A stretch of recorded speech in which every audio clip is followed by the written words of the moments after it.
Hola compañeros, gracias por haber venido, gracias por haberse tomado el tiempo de estar aquí presentes. El objetivo de esta reunión es que podamos hablar, tal como lo indica el título, es que podamos hablar cómo se hace rico tu patrón, cómo se hacen ricos los patrones. En este momento estamos viviendo en nuestro país un movimiento de los trabajadores que viene a representar para el estándar del movimiento obrero mexicano algo así como un renacer, ya que nace por aparte de las direcciones sindicales, nace por aparte de las direcciones oficiales y es un movimiento principalmente de trabajadores jóvenes.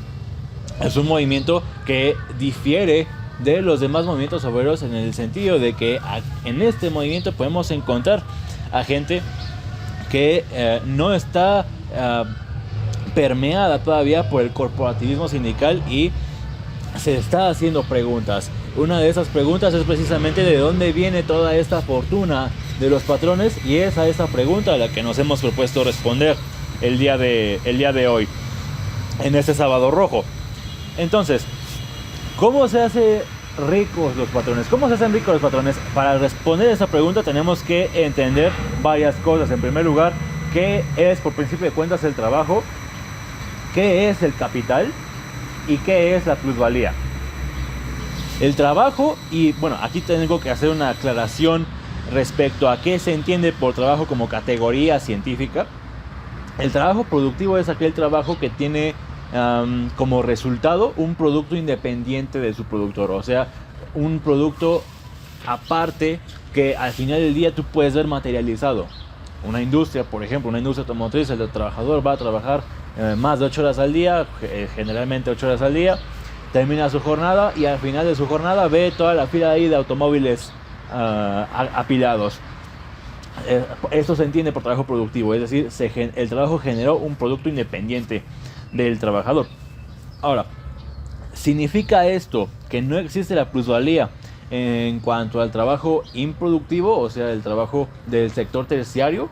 Claro que no, sí también puede ahí haber una cuestión de plusvalía, porque los servicios también pueden ser comprados y vendidos como una mercancía. Por lo tanto, también para la oferta de un servicio puede un burgués comprar fuerza de trabajo, vender un servicio para el cual usa la fuerza de trabajo del trabajador y generar un lucro a partir de ese servicio que no corresponde con toda la riqueza producida por el trabajador de servicio en el tiempo que se prestó ese servicio. Pero ahorita, y para fines didácticos, enfoquémonos un poco en lo que es el trabajo productivo, es decir, principalmente el trabajo industrial. El trabajo industrial, también hay que decirlo, es un trabajo todavía económicamente muy importante en nuestro país. Equivale a más o menos un tercio de la fuerza de trabajo empleada en nuestro país de manera formal, y todavía tenemos que contar a todos los trabajadores industriales que trabajan de manera informal. Entonces, tenemos que trabajo es este proceso donde el productor produce algo ajeno a sí mismo, donde el trabajador produce algo independiente de sí mismo. Esto lo hace a través del uso de su fuerza de trabajo. Marx nos dice, el trabajo es igual al uso de la fuerza de trabajo, no hay más. La fuerza de trabajo es la capacidad que tiene ese trabajador de producir este bien o ese servicio, y es la única mercancía de la cual dispone. Entonces, en este modo de relaciones de producción, dado que es la única mercancía que tiene para poder vender y para poder subsistirse, dado que el capital lo ha expropiado de todos los medios de producción al destruir al artesanado, el trabajador se ve obligado por el patrón a producir otros productos que no van a ser de él, que no van a ser suyos, ya que como mercancía la fuerza de trabajo tiene una característica bastante particular. Su consumo, su proceso de compra, por así decirlo, se consolida, se consuma después de haber ocupado esa mercancía. Es decir, el trabajador tiene que ir a trabajar una jornada a la fábrica, a la oficina, al taller, y solamente es después de haber trabajado esa jornada que se le paga lo que costó su fuerza de trabajo de ese día. El burgués, en este caso, el patrón, compra su fuerza de trabajo y, por lo tanto, tiene, en tanto que comprador, el derecho de utilizarla cuánto tiempo de lugar. Sin embargo, no lo compra por cuánto produce el trabajador. La fuerza de trabajo, al igual que cualquier otra mercancía, se determina su valor a partir de cuánto cuesta, socialmente hablando, producirla. En este caso particular es cuánto cuesta mantener vivo al obrero y cuánto cuesta que el obrero se reproduzca. Cuánto cuesta la existencia y la reproducción del obrero. Esto es lo que se ve cristalizado como salario. Su salario del trabajador es cuánto le paga su burgués para comprarle su fuerza de trabajo. Ahora bien, en su jornada laboral, el trabajador produce una serie de productos, ya dijimos, independientes, es decir, por una parte, equivalentes a lo que cuesta su propio salario, o sea, repone lo que el capitalista paga en cuanto a salarios. Sin embargo, recordemos, el capitalista no le ha pagado para que produzca nada más, para que reponga lo que el capitalista le pagó. El capitalista compró su fuerza de trabajo por todo un día. Entonces hay una diferencia entre cuánto cuesta producir la fuerza de trabajo y cuánto puede producir la fuerza de trabajo. Es una mercancía bastante peculiar la fuerza de trabajo. Es la única mercancía que puede crear otro valor. Entonces, tienes una situación de que el proletario, el trabajador, pone Marx un ejemplo. Puede producir lo que cuesta su subsistencia, es decir, puede producir equivalente a su salario en unas 3 horas o en 6 horas, que equivaldrían a 3 chelines, según el ejemplo que pone Marx en el Capital. Sin embargo, la jornada no es ni de 3 horas ni de 6 horas, es de 12. Luego entonces, puedes tener que un trabajador de la industria textil, por ejemplo, produce a partir de unas 20 hogazas de algodón, una proporción equivalente de hilado, y a partir de ese hilado una proporción equivalente de camisas. A partir de esta suma y transferencia de valores no hay ninguna plusvalía. La plusvalía viene a partir, o se genera a partir del trabajo humano que transforma estas materias primas. Sin trabajo humano el algodón no deja de ser algodón, el hilo no deja de ser hilo y la camisa no existe. Entonces es a partir del trabajo humano y la producción de estos productos independientes que se genera un valor extra, es decir, esa plusvalía. Es el trabajo lo que crea la plusvalía. ¿Y cómo se determina esta plusvalía? A partir de cuánto tiempo trabaja el obrero, cuánto tiempo se la pasa el obrero produciendo valores que no están contemplados en el pago por su propia subsistencia diaria. Es decir, cuánto tiempo de su jornada laboral el trabajador no está ocupando para producir el equivalente a lo que necesita para vivir él mismo. Marx pone un ejemplo de este caso de industria textil, de cómo quitando ya de lado el capital que se invierte en maquinaria, que es el capital constante, y ese se elimina del cálculo porque no es capital que se desembolse a diario, tomando en cuenta nada más lo que es el capital variable, es decir, salarios y materia prima,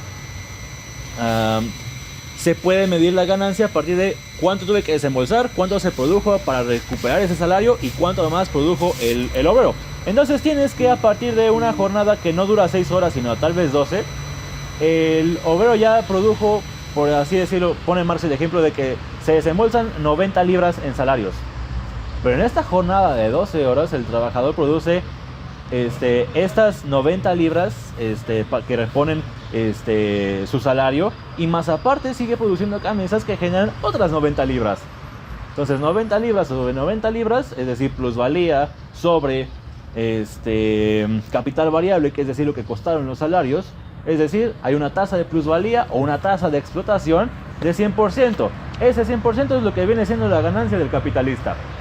Esto significa que en la vida real todos los negocios son 100%, no precisamente.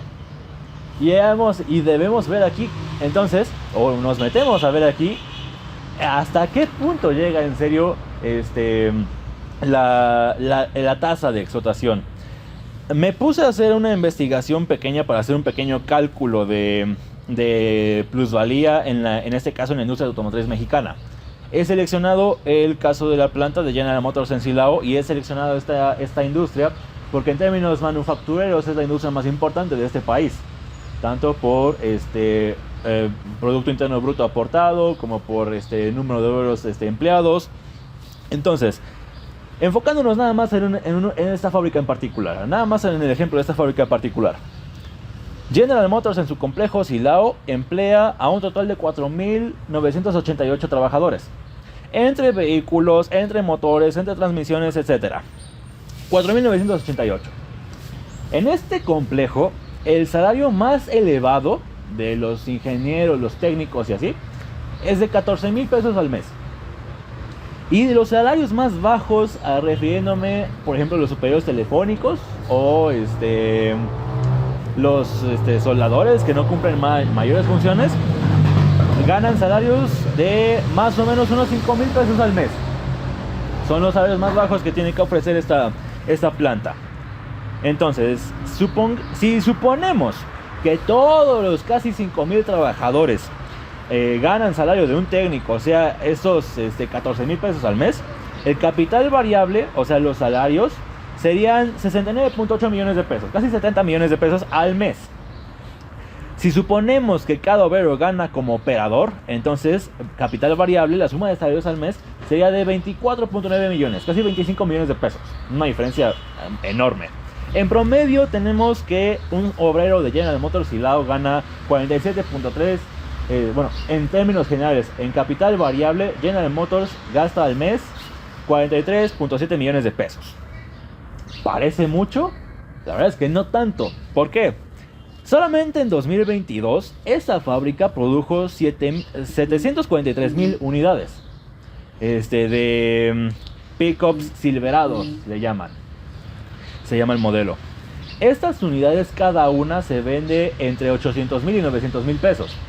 Supongamos que en promedio cada una se vende en 850,000 pesos. Y a juzgar por todo lo que se produjo en el año, cada mes esa fábrica en particular produjo 61,917 unidades. Esto implica que en términos de pesos, en un mes se produjo el equivalente a 52,629 millones de pesos. Entonces, eso es la plusvalía, eso es lo que quiere el trabajo. 52,629 millones de pesos. Entonces, para calcular la plusvalía, supongamos que tomamos el promedio de capital variable, 47.3 millones de pesos. Si dividimos la plusvalía, 52,000 millones contra 50 millones, tenemos que en esa fábrica al mes hay una tasa de plusvalía de 1,112.6%. Ahora, si suponemos que el caso mejor escenario, que es donde los trabajadores ganan relativamente mejor, y el capital variable son 70 millones de pesos, la plusvalía sigue siendo de 751.8%. Y en el peor escenario, donde los trabajadores ganan lo de un operario, 5,000 pesos al mes, y por lo tanto capital variable equivale a solamente 25 millones de pesos, la plusvalía se eleva a más de 2,000%. 2,105% para ser exactos. ¿De dónde viene entonces, para responder la pregunta de cómo se hace rico tu patrón? ¿De dónde viene la riqueza del patrón? Viene a partir del trabajo del obrero, viene de la riqueza producida por el obrero, pero la riqueza que el obrero no recibe. Es decir, es esa riqueza que produce su fuerza de trabajo durante un día, por la cual el obrero recibe el pago de su fuerza de trabajo durante un día, pero que alcanza para mantenerlo durante mucho más de un día. Tomando en cuenta estas cifras, tenemos que cada mes un obrero de esta fábrica produce entre 7 y 21 veces su propia subsistencia. O en este caso su propio salario. Ahora, vámonos un poco a la cuestión más general, a nivel nacional. A nivel nacional se calcula que un obrero de la industria manufacturera, o bueno, del sector secundario, dejemos ya la etiqueta de automotriz, puede ser cualquier industria, química, petrolera, siderúrgica, metalmecánica, de algunas cuestiones textiles. En términos generales, todo lo que producimos que viene todo lo que ocupamos que viene de una fábrica o de una plantación, el salario o subsistencia, para ocupar técnicos económicamente más apropiados, de todos esos trabajadores, que reitero, son un tercio de la fuerza laboral empleada de manera formal, el salario se produce en más o menos media hora de jornada laboral. Suponiendo que se respeta el principio de jornada de 8 horas, el resto del tiempo, es decir, 7 horas y media, o sea, hace 450 minutos, es tiempo que el trabajador se la pasa produciendo riqueza que va a parar a manos del patrón. Entonces, ¿de dónde viene la riqueza del patrón? ¿Cómo se hace rico el patrón? A partir de que el trabajador produce su salario en media hora, se le paga su subsistencia, únicamente el costo de su subsistencia que puede producir en media hora, y se le mantiene trabajando otros 450 minutos. Riqueza que él genera, pero que nunca va a recibir. Porque el modo de relación, el modo de producción capitalista, las relaciones sociales de producción capitalistas, están protegidas legalmente para poder hacer eso. Y entonces tenemos que entender, por principio de cuentas, ¿qué es el capital? ¿Por qué sucede esto? El capital no es más que una relación social que se basa precisamente en esta cuestión de superexplotación, para que esta riqueza que el trabajador produce, pero que el burgués se apropia,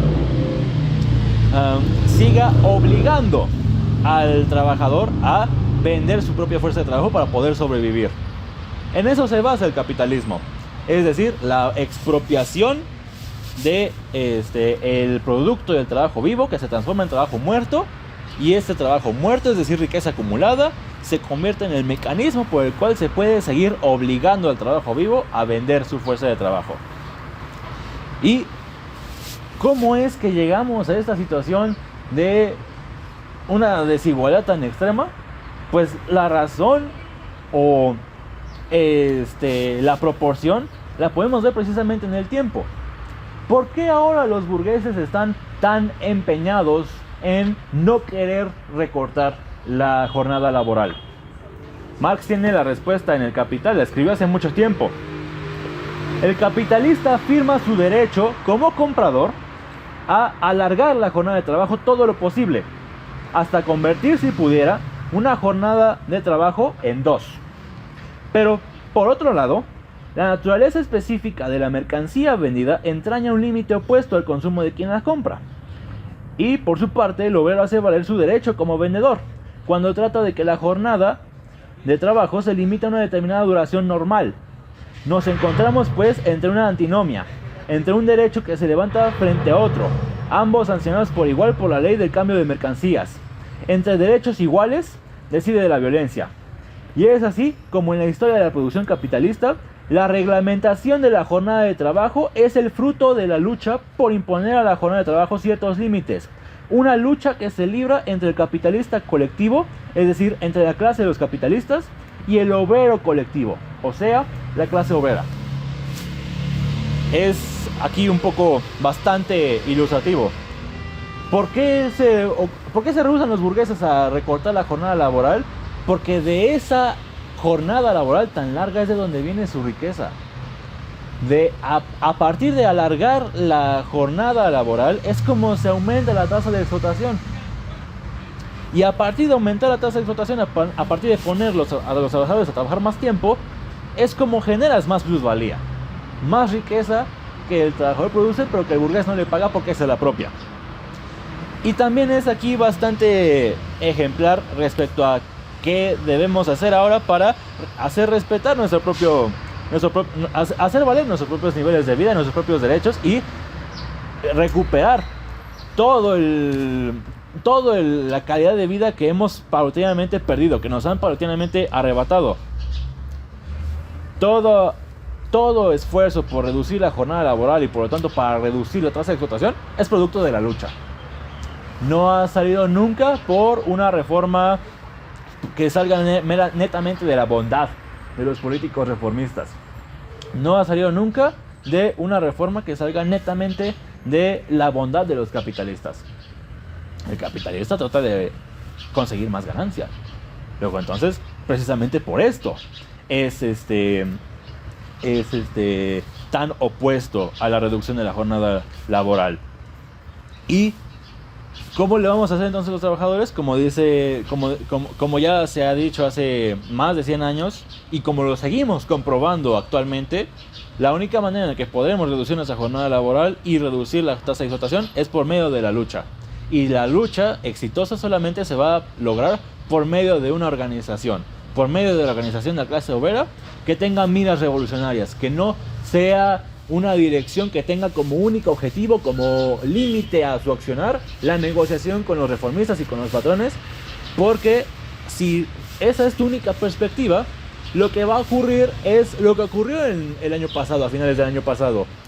Déjanos enviar un parlamento abierto, déjanos preguntar a los patrones a ver qué opinan, déjanos consultar su opinión, y eso nunca va a resultar en una reducción de la jornada laboral.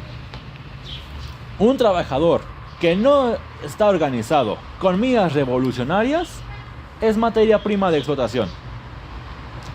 Precisamente por eso es que se necesita una organización de la clase trabajadora con una mira revolucionaria. Y eso es lo que nos hemos propuesto construir en la Organización Comunista Revolucionaria.